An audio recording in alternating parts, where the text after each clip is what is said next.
Hey, friends and listeners. Welcome back to Truth, Lies, and Alibis, your true crime podcast that looks at things from the distinct perspective of two 911 dispatchers. Episode 21. Are you with me?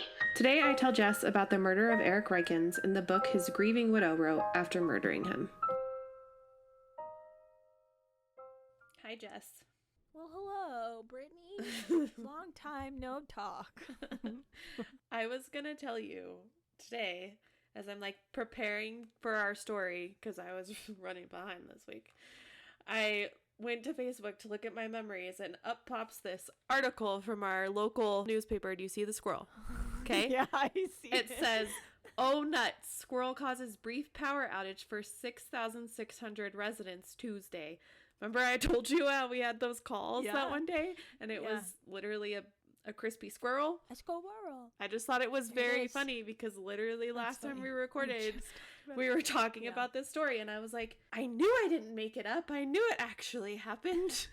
That's funny. But I had to tell you. So, what's your interesting fact today? This one, if you come at me with why, I'm not going to have an answer either. But I feel like this maybe is more acceptable. Okay. Hopefully, I guess. I feel like we're learning so much about each other. Yeah, and we've known each other for a while. Anyway, did you know that the first food eaten in space by astronauts was Ice cream. applesauce? Oh. No, applesauce. That's disappointing.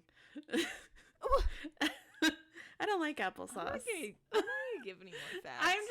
I'm not No saying more that fun your fa- fact everybody- is disappointing. I'm saying... Everybody, no more fun facts. You get to come in, hit play, and be depressed right away. I was just saying, it's NASA. They could do better. I don't like applesauce. Oh, don't become an astronaut. It's the texture for me. Anyway, are you ready to be depressed, Jessica? I mean, this story is depressing, but it's not as depressing, I feel like, as the last couple of stories that I've told. This one doesn't involve the murder of a child or a kidnapping, so that's great. Oh, that's great. Mm-hmm. That's something What to look wonderful forward to. news. If you remember, we once did a story on an author who murdered her husband and then wrote a blog about how to get away with murder. I remember. Okay, today's story involves another author and another murder, obviously. So, are you ready? Are you settled in? You got your security blanket ready or something for the sadness? No, I'm a little warm, so I'm going to go without the blanket, but I'm ready. Okay. I'm mentally ready. Okay. Kouri and Eric Richins, I think that's how you say their last name, met when a friend of Eric's named Linda King introduced the two. She was working at Home Depot with Kouri at the time, and then the two married shortly in the backyard of their home on June 15th, 2013. Kouri Richins would go on to be known for writing the book Are You With Me to help her three young children process the grief they were feeling after the sudden death of their father, Eric. She dedicated the book to, and this is a quote, an amazing husband and wonderful father. The couple had been married for 9 years before his death. She appeared on KTVX TV in Salt Lake City to promote her book and said, this is another quote, "My kids and I wrote this book on the different emotions and grieving process that we've experienced in the last year, hoping it could help other kids deal with this and kind of find happiness some way or another. It's comforting for them that they're not living this life alone. Dad is still here, but in a different way." She said that the death was unexpected and that it took us all by shock. So I'll put this link on our social medias, but I'm going to send Jess a video of her little interview about her book before I tell you the rest of the story. Because I like to send you stuff before I tell you all the things, because I like to get your first impression without darkening it, even though you know what's coming. Okay. Any thoughts, comments? I mean, no. Okay.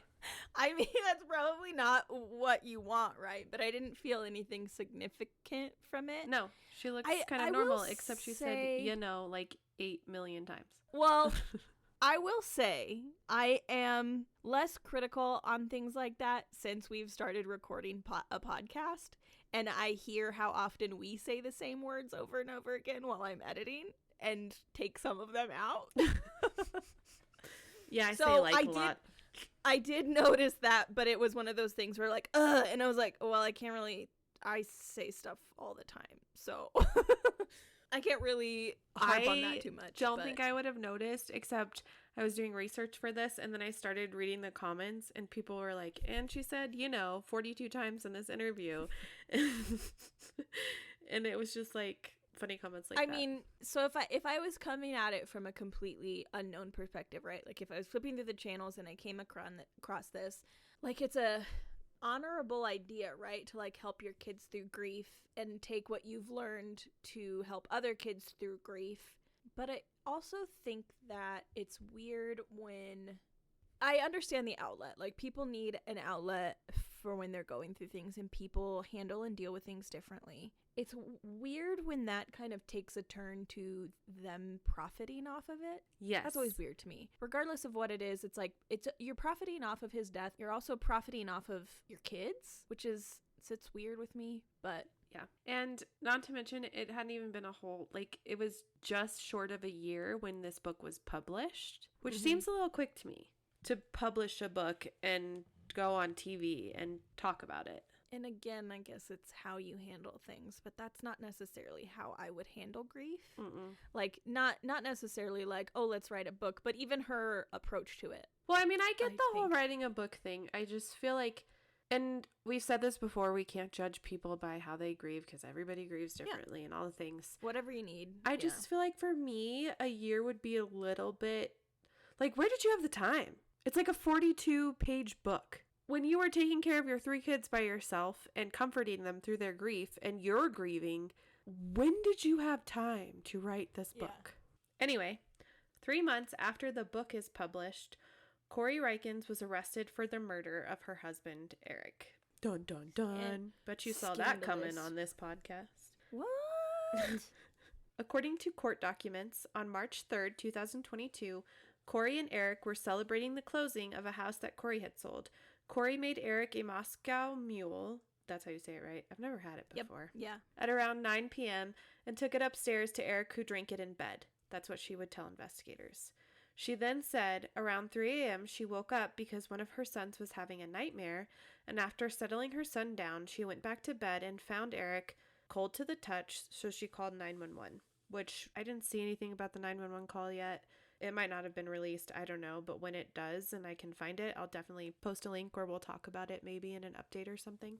Upon arrival, Eric was found on the floor at the foot of the bed. Kouri said she'd attempted CPR. Medics attempted to revive him as well, but he was ultimately pronounced deceased on scene.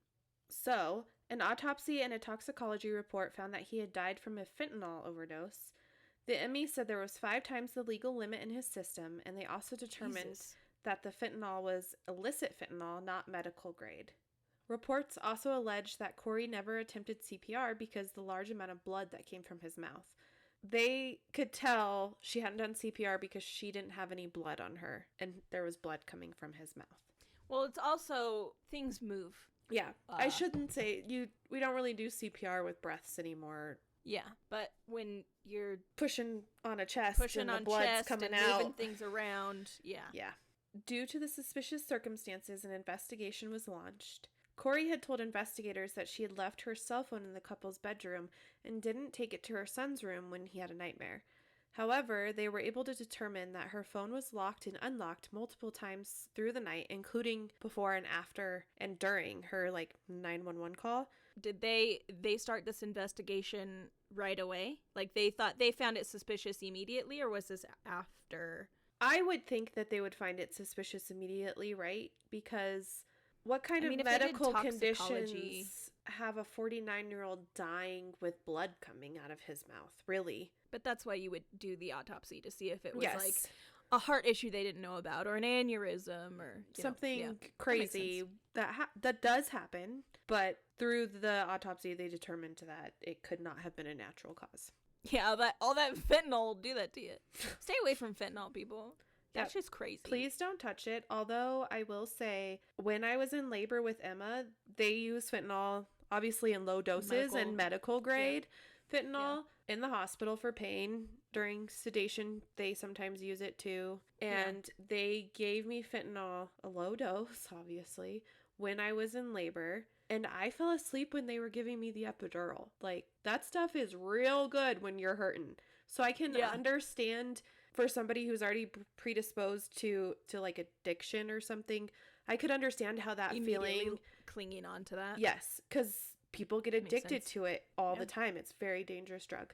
However, the stuff on the streets is definitely not the same and very dangerous. Well, and that's scary knowing that, like, when did this happen? It happened on March 3rd of 2022, so a year ago, a year and a half ago. And I think fentanyl has kind of been newsworthy since before then. Yeah.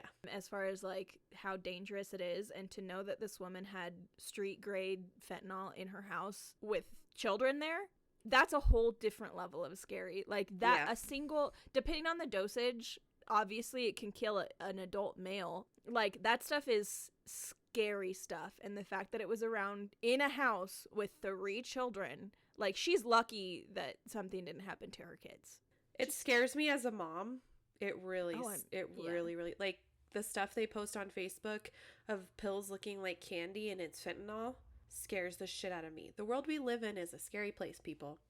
Text messages were sent and received that had been deleted during the time that she was supposedly in her son's room, and a search of Kouri's phone found that she had communicated with a subject known in court papers as CL. CL has faced multiple drug charges and alleged that Kouri had reached out to him multiple times between December 2021 and February of 2022 to get prescription pain medication for, quote, an investor with a back injury.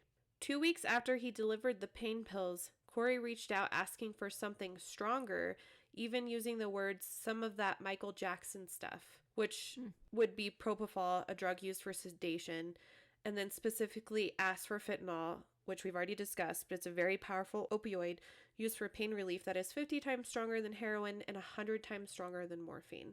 She purchased 15 to 30 fentanyl pills for $900, and she would allegedly write a backdated check to cover this purchase. What drug dealer takes a check? That's why I included it. I was like, 1, drug dealers are taking checks now.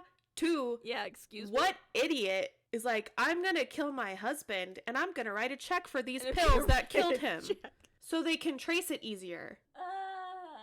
Because I would think, as someone who's never planned a murder but watches lots of murder shows, I would think you would want to get away with murder, not say, hey, let me write this check for you, so when the cops come speak to you, you have something to show them. Right. Well, and apparently CL is known, so they're like, wait, why is she writing a check to this guy? Even if it's not dumbass. Even if it's not made out to him. Them, I guess we don't know, but what drug dealer takes a check? It's like, pay to the order of secret drug dealer, signed Kouri. And it all has her name stamped at the top with her address and her phone number. And the memo line is for illegal drugs. This is fine, right? You'll take this? Illegal drugs to kill my husband. Anyway. Yeah. I don't even have checks. I don't either. I've never had a check in my life. I used to have checks. You know what's funny is my grandma always used to give me checks to pay my lunch at school. And I would go into the bookshop and I would say, can you give me cash for these checks? And they would give me cash. And yeah, dude. And I would just go eat Little Caesars. What? Yes. That's don't crazy. think they should have done that, but they did. On February 14th, 3 days after Kouri purchased the fentanyl, Eric became ill after a Valentine's dinner with his wife.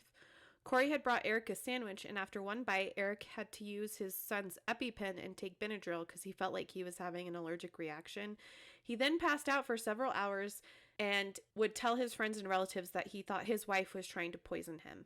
I couldn't find anything that said he went to the hospital, which, go to the hospital, please. If this ever happens to you, if ever you find yourself so sick after you eat a sandwich that you pass the fuck out, probably go see a medical professional. Hey, like, if you pass out at all, probably find out why. Even if you don't think your wife is trying to poison you. Just throwing that out there. That's my advice. For legal reasons, it cannot be medical advice, but that's my advice to you. Take it or leave it. Just 2 weeks after the Valentine's Day, Kouri purchased another $900 worth of fentanyl pills.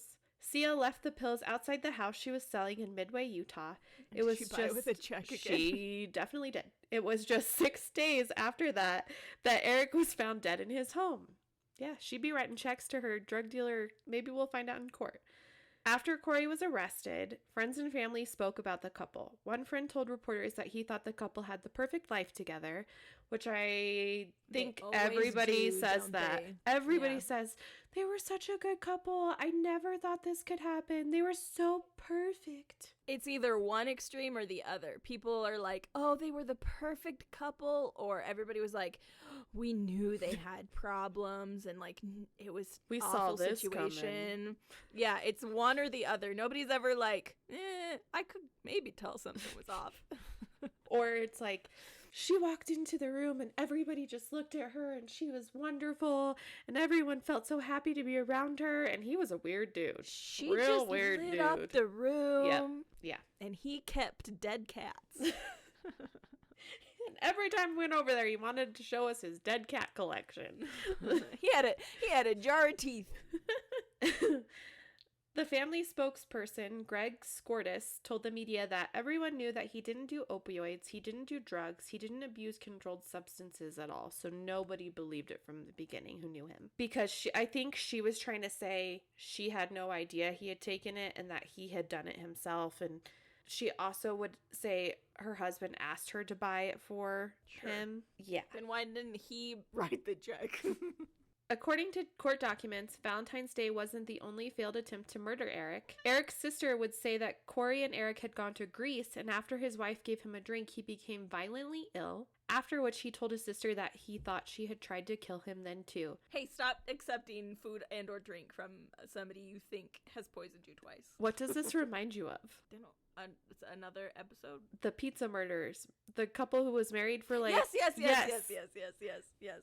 Stop eating or drinking anything she gives you. As a matter of fact, can we add this to the pillars right now? If you think somebody has attempted to murder you or wants to murder you, don't be around them. Yes, leave. Especially don't accept beverage or food from them. Especially after they've attempted multiple times. I felt like that didn't really need to be said that much, but obviously it does if there's multiple episodes where we have to say it. If he thought that, was there ever, like, did family ever say anything about why he didn't leave? Like, was he staying for the kids, or was he like, oh, yeah, I'm sure I have a weak constitution all of a sudden? He said he loved his wife. He was trying to make it work for the kids. Also, what I read, they were Mormon, so, religion. That's only one of the reports I read, though, so I don't know how. I mean, not everyone in Utah is Mormon. He told other relatives that if anything ever happened to him, it was Kouri, and there were similar instances in the years prior to Eric's death, which they haven't released all of them yet.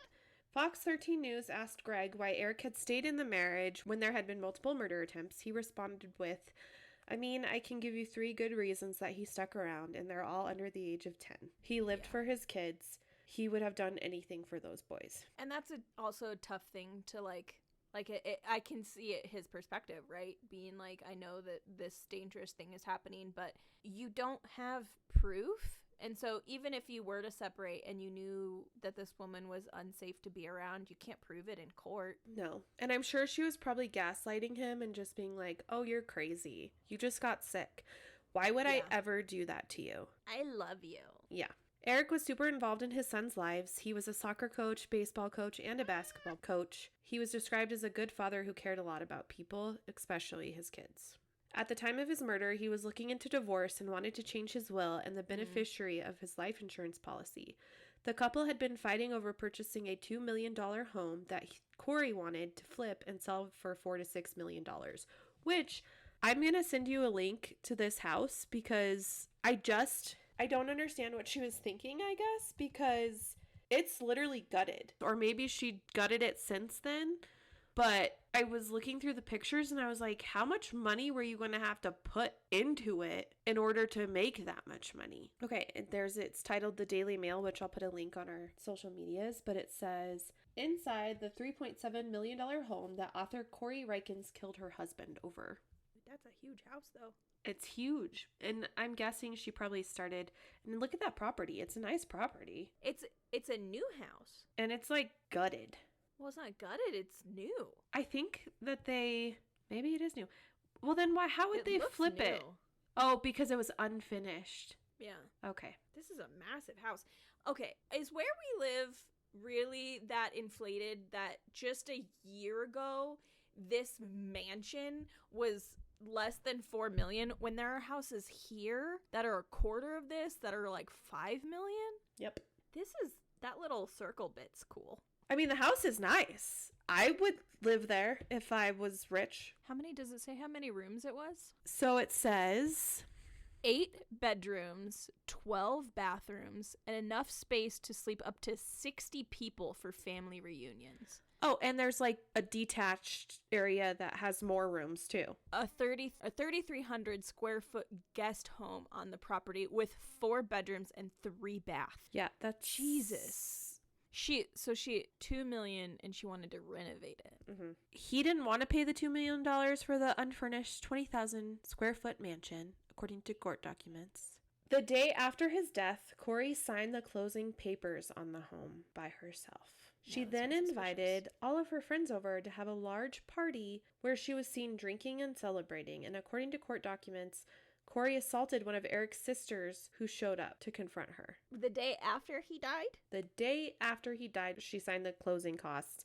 And I don't know if it was the day after he died that she had the party, but it was shortly thereafter that she has this party to celebrate buying this home. Hey, she pretty dumb, huh? I mean, when she wrote a check to the drug dealer, that was like, you're not very smart, but this also just makes her look even dumber. Like, did she want to get away with this? That's what I'm saying.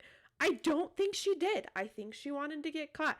Going back to September of 2020, the reason why Eric had started to look into divorce and changing his life insurance policies, other than he had this gut feeling that she was trying to kill him, he found that Kouri had spent $250,000 of a home equity line of credit and withdrawn at least $100,000 from his bank account that he didn't know about.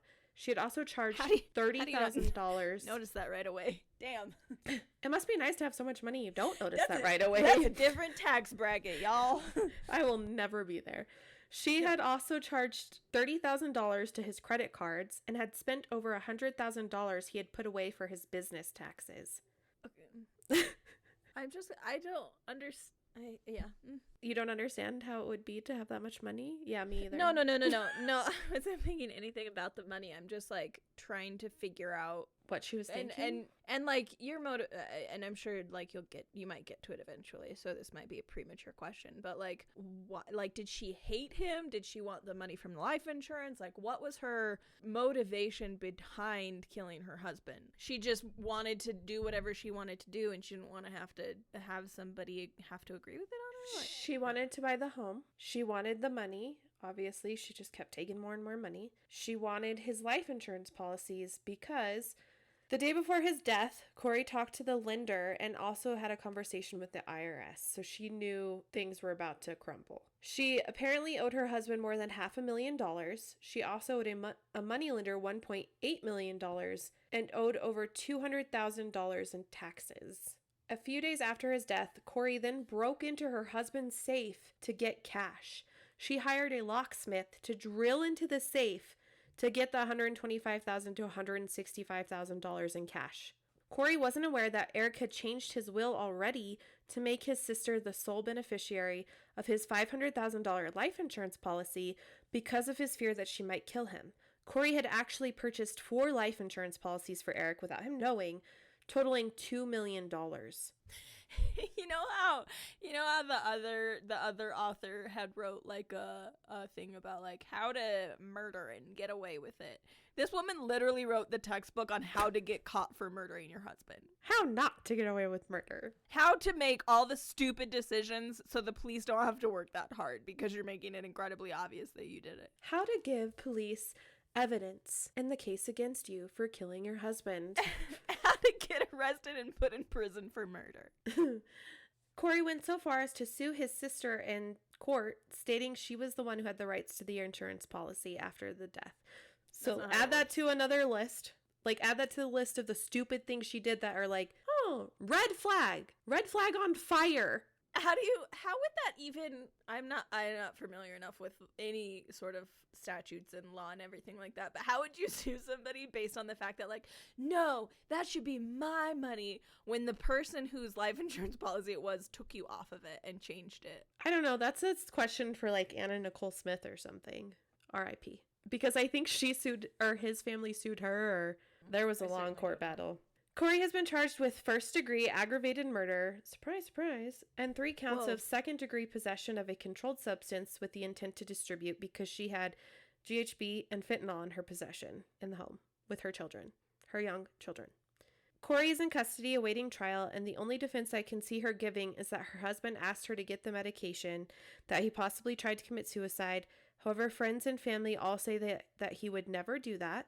There's also the phone records of messages she attempted to delete asking for the drugs. And I will say this, along with telling his friends and family, he'd also texted them. So at least they have those text messages that they can submit to court, because you can't really submit that. It's just hearsay if the guy, his friend, gets up there and says, oh yeah, he said. He told me. Yeah. Yeah. As of May 18th of this year, her court hearing was postponed to June 6th to amend charges. Apparently, the two had a prenup dated June 15th, 2013, on top of all this, that stated that neither of them had the rights to the other's present or future income, property, or assets unless Eric Richins died while they were married. Then she would get his partnership in his business and all the things. However, when he transferred the rights of the life insurance policy to his sister, he also transferred the partnership interest to his sister. So it sounds like he was reaching out to a divorce lawyer. He was trying to make the steps in order to get divorced because he knew, but I think he was in his mind trying to do it safely and where his finances weren't in jeopardy. Yeah. And maybe he wasn't ready to leave because he still held out hope that he could make this family work and that he could have his kids, and probably sharing them wasn't something he wanted to do. And like you said, he didn't have any real proof, any solid proof, right? Right. Kouri's book is no longer available to purchase on Amazon. They took it down. Imagine. Eric is remembered as a hard worker who spent countless hours helping his dad work on the ranch, hauling hay, feeding the animals, and mending fences. He was athletic and a hunter, and he loved his family unconditionally and was a devoted son, brother, and uncle. Mostly, he just liked to be with his boys. He just wanted to be very much a part of their lives, which is why he was so active in their extracurricular activities. What he liked to do was be a father. That was his favorite thing, and that was the spokesperson, Scortis. So I had various resources for this story. One was NBC News, one was the New York Times, one was Fox 13. I also used Law and Crime on YouTube because they have a couple of videos on it, and I'm sure as the case goes on we'll learn more. That'll probably be... Yeah, you said her case date's the 6th? June 6th. So that'll be this glimpse into the inner workings of the podcast. This will go up on the 12th. Oh, so I'm sure we'll have lots of updates. Yeah. And you know what? I think I'm going to put together a little update episode because we need to update on the Nathan case and then this one. So look out for that, everybody, because it'll be coming. Yeah, I'm interested to see how this goes. Yeah. Yeah. It's so fresh. It seems like she wanted her life to look perfect to everyone else. And so I think she obviously has a control issue and she wants things her way. She also obviously has an issue where she's overspending, right? Probably to keep up her appearance. I was going to kind of touch on that too, and then I forgot. But like we've already mentioned that they're definitely wealthy, right? Like they have money, and to be that well off and still be in debt, like still being able to, which I know is not uncommon, right? But for someone like me, having that much money and then still putting yourself in debt, I'm like, how are you managing that? How are you doing? You have so much money. Just spend a little bit of it. You don't have to spend all of it. You can spend a little bit of it and still be very comfortable. Oh, she was spending all of it and then some. Yeah. Yeah, obviously. I'm going to steal from you. I'm going to steal from you. I got checks to write to my drug dealer, so I'm going to need some more cash. Like, that just blows me away. Do you know where are her kids with their aunt? I didn't see anything. I hope so. Yeah. I hope I don't know her parents. Maybe they're real nice people. I feel like they're probably with his sisters. I would hope. I don't know. hope so. They might be with her parents or her sibling. Who knows? Maybe That's his also like parents. a sad part of these cases, right? Not only did they lose their dad, they lost their mom. And then oftentimes they get put in the middle between the two families, which isn't fair to them. And it's too that, so not only did she, publicize their grief by a book, but also because of all of this, that this whole process is it's in the media. I mean, we're doing an episode on it, so people know about it. That, like, they can't just mourn their father. Everybody is going to be talking about how their mother killed their father. And not just their little community, the whole world. Yeah. So, lessons learned in this episode. Don't write checks to drug dealers. Maybe don't even talk to drug dealers, really. Don't marry or stay married to a woman who poisons you frequently. And just make better choices with your money if you're rich. If you really feel like getting rid of your money, I will happily take some off your hands to make that better for you. Oh, me too. I have lots of children to buy shoes for. Like, I don't, but I could find a use for the money. I could do with a new car. I mean, I could not rent an apartment for the rest of my life. That would be pretty cool. Yeah, but even if you had a lot of money in the town we live in, you'd have to move to get anything anyway. Cause I'd have to still put that money towards rent. Yeah, because literally every home here is $1 million or more.